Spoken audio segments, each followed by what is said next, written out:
Basic, simple na share ko lang sa inyo itong ating floater valve natin. Na kung saan, papansin natin yung isang floater valve na ito. Okay, focus lang natin. Yan. Yung isa, stuck up na yung spring niya sa pinaka-pin niya or yung ating base. Ito yung pinakadulo. Yan, stuck up na. So, kaya bumababa rin yung ating floater.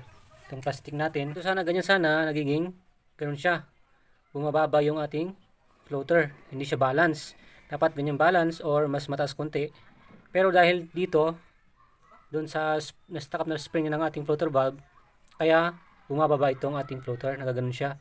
Na cause ng, syempre pagtaas pa ng ating gas sa ating basin, pagtaas ng gas dito sa ating basin, at syempre, yun na yung cause ng pag-overflow sa ating intake manifold. So, or mas malapit na magsingaw yung ating gas sa manifold niya dahil dito. So, ayan. So, pansin yan. Pag ganyan na, is kailangan muna siyang palitan. Okay?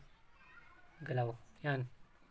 Pag ganyan siya, palitan mo na. You know? Pansin nyo yun? Wala na yung spring niya.